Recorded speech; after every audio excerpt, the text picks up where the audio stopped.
सभी पत्रकार भाइयों को मेरा सादर नमस्कार। बड़े ही हर्ष का विषय है कि आज से एक दिन पहले 13 दिसंबर को माननीय मुख्यमंत्री डॉक्टर मोहन यादव जी ने मुख्यमंत्री पद का शपथ लिया। उसके 1 वर्ष पूर्ण होने पर हमारी सरकार और माननीय मुख्यमंत्री जी ने 1 वर्ष पूर्ण होने पर जन कल्याण के लिए लगातार काम करते हुए उन्होंने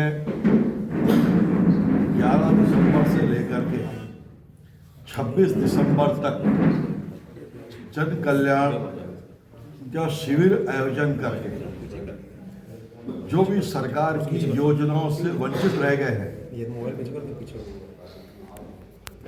उनको लाभ मिले,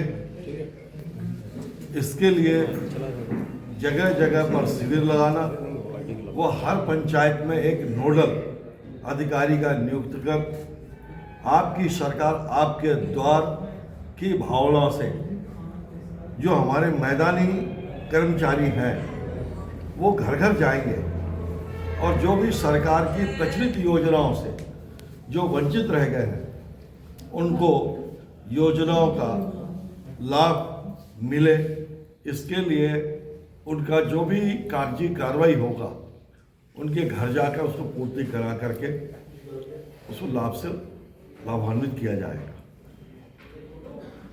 बीच में भी हो सकते हैं और लास्ट उसका 26 जनवरी में ग्राम सभा में लगभग जो भी आए होंगे आवेदन उनका सभी का निराकरण करके जो भी पात्र हितग्राही होंगे उनको लाभ दिया जाए। इसी प्रकार से माननीय मुख्यमंत्री जी का जन कल्याण में आज भी जो काम किए गए हैं आपको बताते हुए मुझे बड़ा हर्ष हो रहा कि इंदौर के हुकुमचंद मिल 4800 श्रमिक का काफी कई वर्षों से उनका लंबित था मामला, वो चूंकि मिल बंद हो गया था उन बेचारों को पैसा नहीं मिल रहा था। उसके लिए 224 करोड़ रुपया सरकार ने मिल को दे करके उन गरीबों को जो उनका पैसा बकाया रहा उसको भी देने का काम किया है मध्य प्रदेश सरकार ने। इसके लिए मैं माननीय मुख्यमंत्री डॉक्टर मोहन यादव जी को बहुत बहुत बधाई धन्यवाद देता हूँ। इसी प्रकार से संबल 2 के अंतर्गत 1,73,00,000 से अधिक श्रमिकों का पंजीयन व 40,000 से अधिक श्रमिक परिवारों को 895 करोड़ रुपए से अधिक का अनुग्रह राशि का अंतरित उनको किया गया है। इसी प्रकार से सामाजिक सुरक्षा पेंशन योजना के तहत भी प्रति माह 55 लाख हितग्राहियों को 3,000 करोड़ से भी अधिक का उनको लाभ दिया जा चुका है। इसी प्रकार से प्रधानमंत्री आवास का भी चाहे शहरी क्षेत्र में हो चाहे ग्रामीण क्षेत्र में हो, दोनों ही क्षेत्र में सरकार ने 8 लाख से भी अधिक परिवार को आवास का लाभ देने जा रही है। आपको बताते हुए ये भी मैं बताना चाहूँगा कि बीच में जब पिछले बार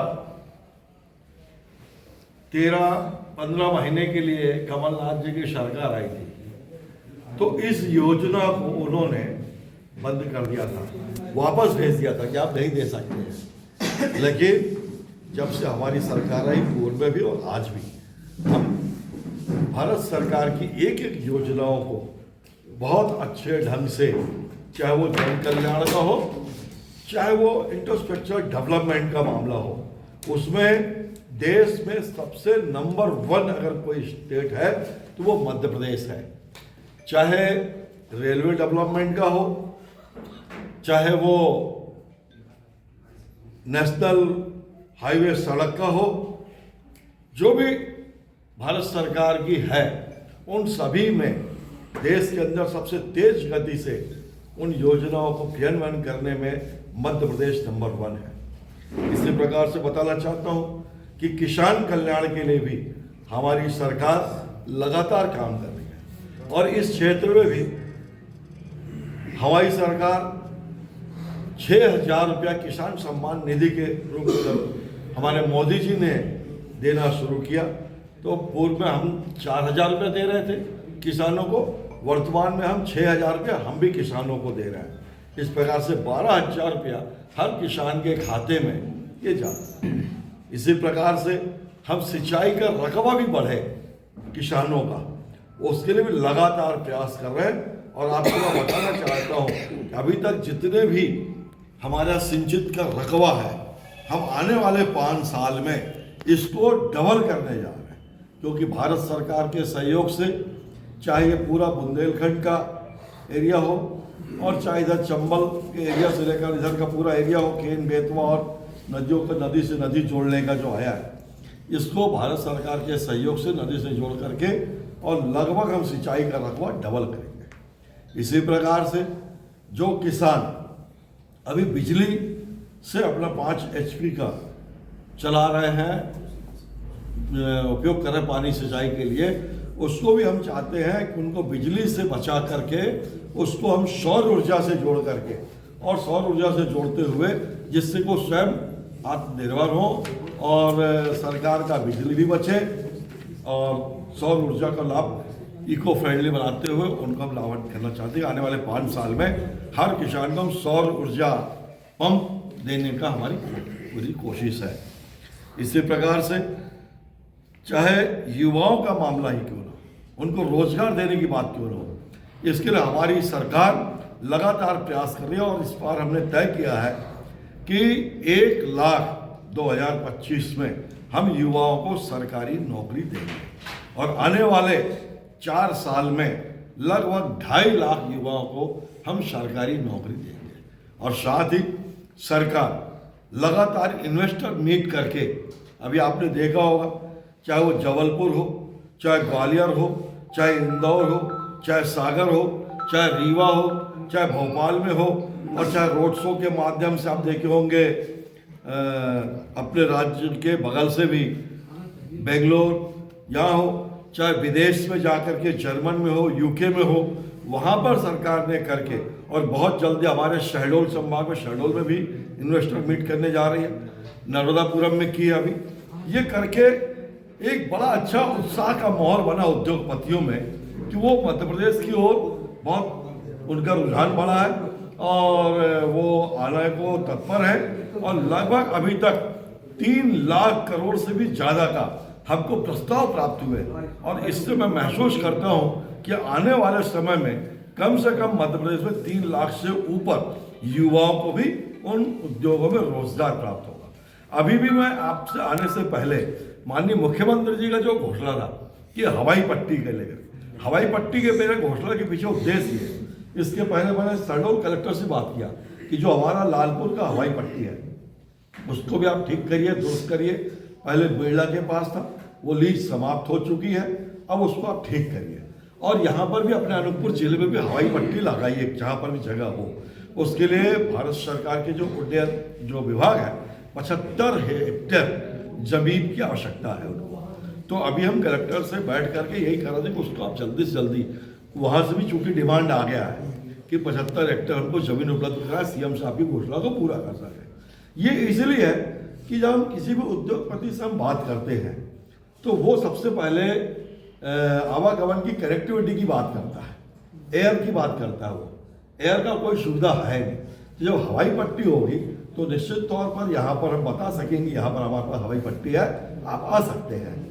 तो फिर जब वो उनका आने जाने का, बड़े लोग उनको कनेक्टिविटी मिलेगा तो यहाँ पर भी उद्योग और लगेंगे।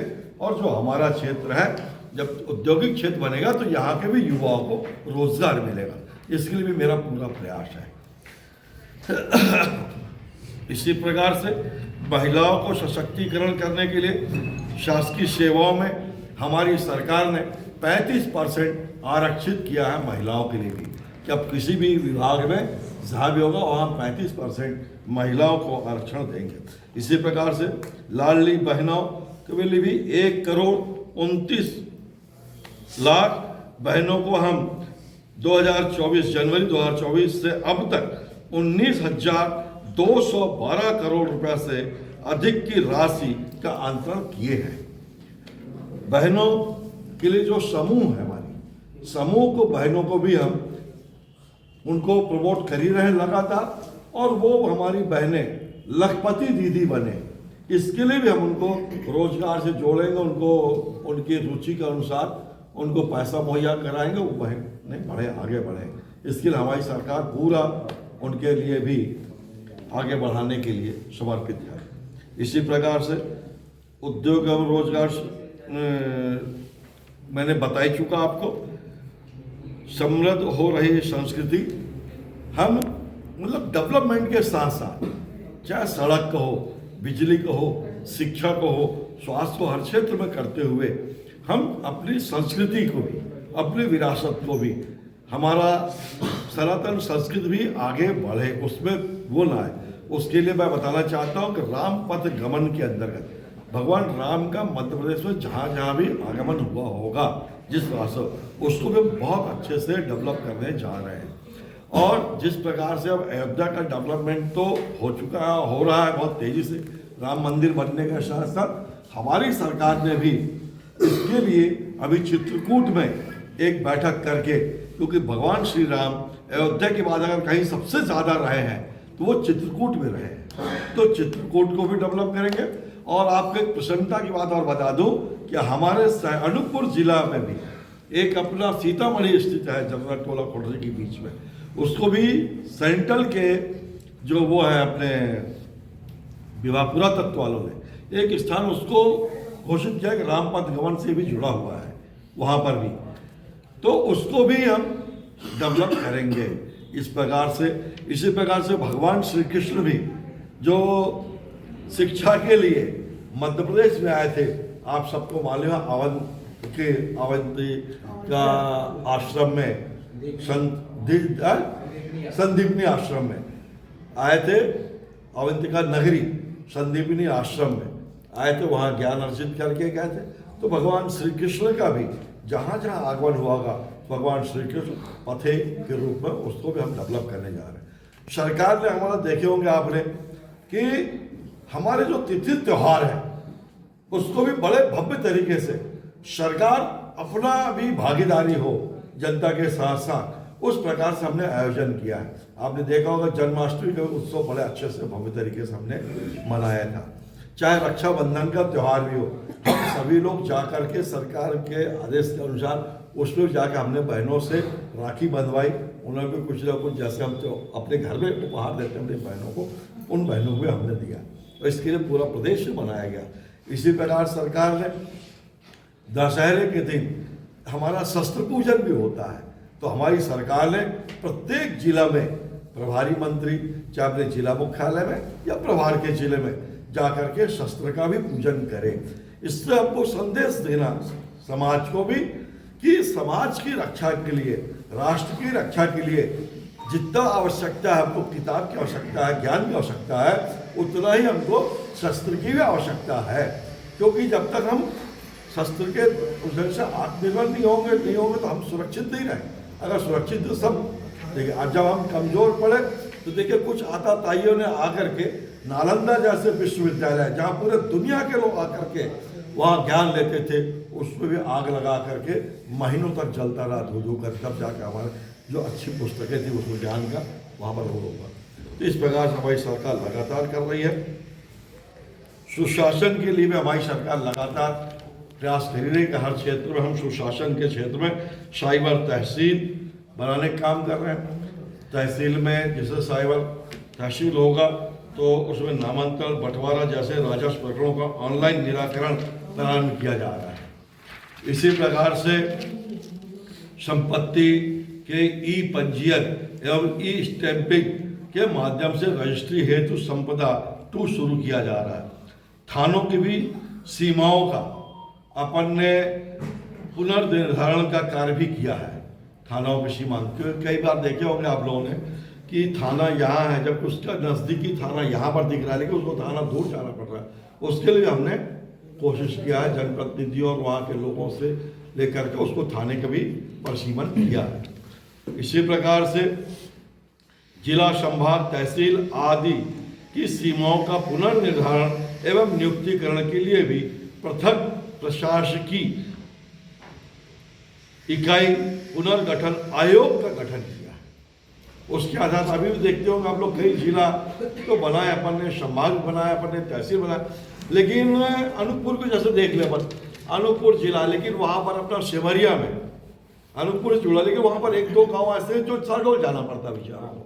इधर अपना जो जमरा टोला खोटे से लगा हुआ अपना दरसिला और सिला, उनको सरडोल जाना पड़ता, बेचारा रोज मांग करते हैं। हम जैसे शहडोल जाते हैं, शहडोल निकलते ही 2-4 किलोमीटर लगता होगा, वो उमरिया जिला लग जाता है। वहाँ के लोग बोलते हैं हमको उतना दूर जाना पड़ता है। तो इसके लिए भी सरकार पूरा संवेदनशील है कि इसके लिए हम पूरा वो करेंगे। इसके लिए आयोग का गठन किया सरकार ने। सबके लिए सुलभ आधुनिक स्वास्थ्य सुविधाओं, इसके लिए सरकार लगातार काम कर रही है। और देश में मैं कह सकता हूँ कि सबसे अधिक लगभग 4 करोड़ आयुष्मान कार्ड बनाने वाला पहला राज्य है मध्य प्रदेश, जो देश के अंदर सबसे अधिक आयुष्मान कार्ड बना करके हम लोगों को स्वास्थ्य का निःशुल्क लाभ दे रहे हैं। मैं ये बताना चाहता हूँ, हमारे यहाँ पर लगभग सबसे 17 गवर्नमेंट के मेडिकल कॉलेज हैं और 13 प्राइवेट मेडिकल कॉलेज हैं। इस प्रकार से 23 मेडिकल कॉलेज है। और इसके बाद फिर से हम मेडिकल कॉलेज में भी पीपी मोड में भी, और गवर्नमेंट भी लगभग 8 मेडिकल कॉलेज गवर्नमेंट बनाने जा रही, और लगभग 10-12 के आसपास हम पीपी मोड में भी, प्राइवेट पार्टनरशिप के मोड में हम और मेडिकल कॉलेज बनाने जा रहे हैं आने वाले 5 साल के अंदर। तो हमारा सरकार हर प्रकार से मतलब आगे के लोगों को शिक्षा, स्वास्थ्य सब क्षेत्र में काम अच्छा और मिले करे जा रही। अभी हमारे यहाँ सीएम राइज भी देख रहे होंगे शिक्षक कि जिस प्रकार से बड़े बड़े प्राइवेट कॉलेज, प्राइवेट स्कूलें जो होते हैं, तो उसी तर्ज पर हमारे गांव के बच्चों उससे भी अच्छी शिक्षा अंग्रेजी माध्यम से और अच्छे भवन में, अच्छे वातावरण में, आवासीय विद्यालय के रूप में हमारे यहाँ मिले। इसके लिए कन्या शिक्षा परिसर भी हमारे यहाँ बन रहा। अनूपपुर विधानसभा सभी जगह लगभग बन रहा है। 30 से 32 करोड़ की लागत से कोतवा में काम शुरू, यहाँ पर भी सीएम राइस के भी स्कूलों का काम चल रहा है। इसी प्रकार से आप देखेंगे उच्च शिक्षा के क्षेत्र में भी अपन ने पूरे मध्य प्रदेश की हमारी सरकार ने, माननीय मोहन यादव जी ने 55 जिले के जिला मुख्यालय के हमने कॉलेज को पीएम एक्सीलेंस कॉलेज के रूप में घोषित करके, जिससे कि कम से कम जिले में ऐसी एक कॉलेज हो जिसमें सभी उसमें विधाओं की पढ़ाई हो, उसको पीएम एक्सीलेंस कॉलेज के रूप में हमने घोषित करके और चालू किया। उसको उद्घाटन पिछले में खुद आए थे हमारे, आप लोग की उपस्थिति में हमने किया। ऐसे पूरे 55 जिले केवल शिक्षा के भी बच्चे हमारे अच्छे से पढ़े लिखे, तो अन्य राज्यों के विकसित राष्ट्र में हम भी बराबरी में खड़े हो सके हमारे भी प्रदेश के। इसी प्रकार से गौ संरक्षण के मामले में बताना चाहता हूँ कि हमारी सरकार आई तो गौ संरक्षण संवर्धन के लिए लगातार काम कर रही है, गौशालाओं के लिए काम कर रही है। गाँव के जो हमारे गौशाला है उनमें जहाँ भी 100 गाँव का है उनका पंजीयन हो गया है सरकार के पास। पहले 20 रुपया मिलता था खुराकी के लिए एक गाय के लिए, लेकिन आज हमारी सरकार ने उसको बढ़ा करके 40 रुपया की है। हम 40 रुपया एक गाय के खुराकी के लिए डेली रूप से देंगे। इस प्रकार देखे होंगे कि दीपावली के दूसरे दिन हमने गोवर्धन का पूजन भी किया है। अब पूजन करके गौ माता सड़क में यहाँ वहाँ ना बैठे, उसके लिए अच्छे गौशाला बने, इसके लिए सरकार लगातार प्रयास कर रही है और काम कर रही है। इसके साथ साथ जिसके घर में भी 10 गाय भी अगर 10 गाय है अगर, तो उसका भी हम पंजीयन करके उसको भी कुछ हम अनुदान भी देंगे, जिससे कि डेयरी से भी जुड़े। और सरकार चाहती है कि खेती करने वाले किसान लोगों को भी हम उनको डेयरी से भी जोड़े, जिससे कि उनकी आमदनी अच्छा आगे बढ़े। फिशिंग से भी हम जोड़ें कि जिससे कि तालाबों पर भी उनको मछली पालन का भी काम करके उनकी आमदनी बढ़े। इस क्षेत्र में सरकार लगातार काम कर रही है। इसी प्रकार से बताना चाहता हूँ कि टाइगर रिजर्व की संख्या में भी बढ़ोतरी हुई है हमारे यहाँ मध्य प्रदेश में। यह हम सबके लिए प्रसन्नता की बात है कि मध्य प्रदेश टाइगर और चीता स्टेट के बाद बना लेपर्ड स्टेट भी। लेपर्ड स्टेट भी हम बन चुके हैं। भारत सरकार की रिपोर्ट के अनुसार प्रदेश में 3,907 तेंदुए हैं, जो कि देश में सबसे अधिक है, इसी प्रकार से भोपाल का राता पानी बना प्रदेश का 8वां टाइगर रिजर्व। मध्य प्रदेश, उत्तर प्रदेश और राजस्थान को मिलाकर बनेगा देश का सबसे बड़ा चीता कॉरिडोर। हमारे यहाँ चीता भी आ चुके हैं, इसको मध्य प्रदेश, राजस्थान, उत्तर प्रदेश जोड़ के चीता कॉरिडोर भी बनाने जा रहे हैं। इसी प्रकार से माधव नेशनल पार्क भी शीघ्र टाइगर रिजर्व पार्क घोषित होगा। कानून व्यवस्था में भी सरकार पालन कराने में काफी अव्वल हुआ है। हमने वारंट और सम्मन की तामील के लिए ई तकनीक का उपयोग किया जाएगा। मध्य प्रदेश ऐसा करने वाला देश का पहला राज्य साइबर डेस्क स्थापित करने का निर्णय किया है। विशेष पिछड़ी जनजाति के युवाओं को सेना, अर्धसैनिक बल और पुलिस सेवा में भर्ती के लिए प्रशिक्षण हेतु जनजाति बटालियन गठित करने का निर्णय भी लिया सरकार ने। इसी प्रकार से पुलिस में स्पोर्ट कोटा भी हमने रखा है, उसमें सब इंस्पेक्टर का 10 व आरक्षक के लिए 50 पद आरक्षित किया है। जो स्पोर्ट्स में अच्छे आएंगे उसके लिए भी 10 हम सब इंस्पेक्टर बनाएंगे और 50 आरक्षक बनाएंगे। ये भी हमारी सरकार ने निर्णय लिया है। सिंचाई का रकबा भी हम बढ़ाने जा रहे हैं लगातार। जैसे बताया पहले मैंने कि सिंचाई का रकबा हम लगभग डबल करने जा रहे हैं इन नदियों को जोड़ने से। आध्यात्मिक नगरी अवंतिका, सिंहस्थ, मिथिला क्षेत्र में नगर विकास की भी योजना चल रही है। उज्जैन में भी 2028 को देखते हुए, ध्यान में रखते हुए 2028 में सिंहस्थ होगा। अभी से उसको हम ध्यान में रख करके वहाँ के जो भी अखाड़े हैं, आश्रम हैं, उनको भी हम स्थायी रूप से वहाँ बड़े बड़े हॉल और रुकने का आवासीय स्थान स्थायी रूप से बनाने जा रहे हैं, जिससे वहाँ पंडाल, वहाँ के सड़कों के चौड़ीकरण, पेयजल की स्थिति, वहाँ का जो हमारी नदी है क्षिप्रा, कि लोग क्षिप्रा के जल पे ही स्नान करें, उसके लिए भी कि हमको दूसरी जगह से जल न लाना पड़े। इसके लिए सरकार अभी से प्रयास कर रही है कि क्षिप्रा में जल रहे और क्षिप्रा के जल से लोगों का स्नान हो। इसके लिए हम काम कर रहे हैं। पर्यटन को भी नया आयाम हमारी सरकार दे रही लगातार पर्यटन के क्षेत्र में। और आज ही हमारे माननीय मुख्यमंत्री जी अपने संभाग में अभी आए थे, आज व्यवहारी में, जो कि बड़ा अच्छा पर्यटन एक वहाँ पर डेवलप सरसी में किया गया, उसका उन्होंने उद्घाटन करके भी गया है। लगातार इस क्षेत्र में सरकार काम कर रही है।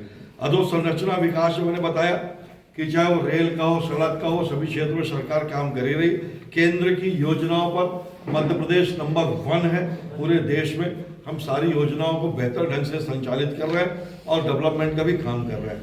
इसी प्रकार से मध्य प्रदेश का रोड मैप विकसित भारत के सपनों को पूरा करने, विकसित मध्य प्रदेश के लिए हमने रोड मैप तैयार किया है। इसके कुछ महत्वपूर्ण निर्णय आपको बताना चाहता हूँ, जैसे कि अर्थव्यवस्था को दोगुना करना।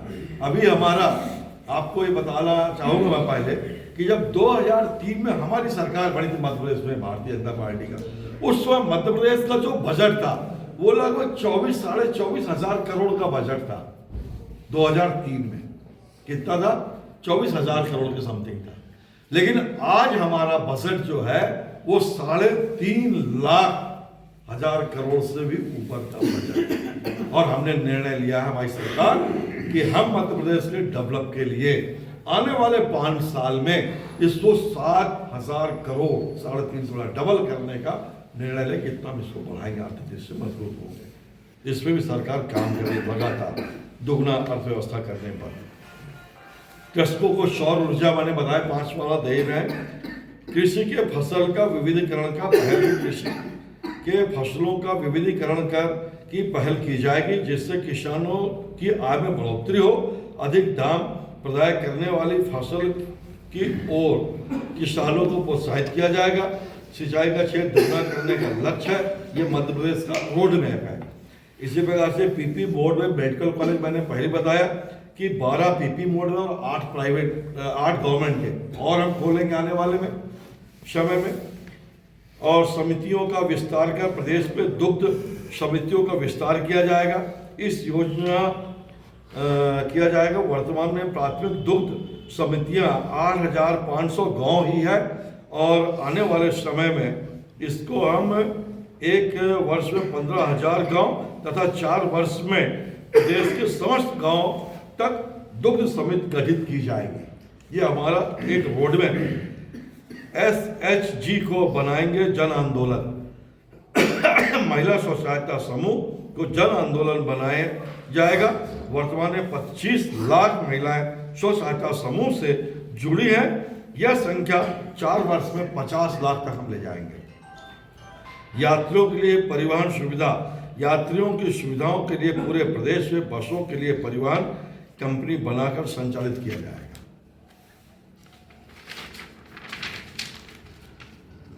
युवाओं को नौकरी के लिए मैंने बता ही दिया कि हम लगातार प्रयास कर रहे हैं, और इसके लिए इस साल हमने 1 लाख युवाओं को सरकारी नौकरी, और आने वाले 4 साल में हम 2.5 लाख युवाओं को नौकरी देंगे। मेट्रोपॉलिटन क्षेत्र के लिए भी गठन किया जा रहा है। अभी जैसे हमारे बड़े बड़े नगर तो हैं, महानगर, लेकिन मेट्रोपॉलिटन सिटीज नहीं है। तो उसके लिए हमारी सरकार ने तय किया है कि प्रदेश में मेट्रोपॉलिटन क्षेत्र के लिए महानगर का गठन किया जाएगा। इंदौर, उज्जैन, देवास, धार को मिला करके एक मेट्रोपॉलिटन सिटीज बनाएंगे, तथा भोपाल, सीहोर, रायसेन, विदिशा और ब्यावरा, राजगढ़ को मिला करके एक मेट्रो सिटी। इस प्रकार से 2 मेट्रोपॉलिटन सिटीज भी हम मध्य प्रदेश में बनाने जा रहे हैं। इसी प्रकार से क्षेत्रीय वित्तीय आर्थिक विकास का केंद्र भारत सरकार के विजन के अनुरूप राज्य के सभी संभाग मुख्यालय जैसे ग्वालियर, सागर, रीवा, जबलपुर, नर्मदापुरम, शहडोल आदि के क्षेत्र में आर्थिक विकास केंद्र के रूप में विकसित करने की अवधारणा के साथ कार्य योजना बनाई जाएगी। कि हमारा प्रदेश सभी संभाग को हम उसमें लेकर क्या करते जा रहे हैं। नगरीय विकास को भी गति दे ही रहे हैं कि नगर पालिका क्षेत्र है जो उसको भी है उसमें दे ही रहे हैं। और उसमें आपको बताना चाहूँगा कि अभी हर नगर पालिका को भी सरकार तो पैसा दे रही, पहले से ज़्यादा दे रहे, और हर नगर पालिका, नगर निगम, नगर पंचायत में एक गीता भवन भी सरकार दे रही है। प्रधानमंत्री आवास के भी मैंने पूर्व में बताया कि शहरी गरीब परिवार प्रधानमंत्री आवास योजना के प्रथम चरण अंतर्गत किसी कारणवश लाभ प्राप्त नहीं कर पाए ऐसे सभी शहरी गरीब तथा मध्य आय वर्ग के हितग्राहियों को आवास प्रदान किया जाएगा। शहरी क्षेत्र किसी कारण छूट गए जो उनका फिर से सर्वे का इसको भी करेंगे। राम पथगमन, श्री कृष्ण पथगमन इसका बता ही चुका हूँ। पशुपालन के क्षेत्र में भी दुधारू पशुपालन पर अनुदान 10 दुधारू उसमें भी दिया जाएगा। और नदी जोड़ो अभी अभियान चल ही रहा हमारे यहाँ। नदी जोड़ो अभियान में कान्हा गंभीर की तर्ज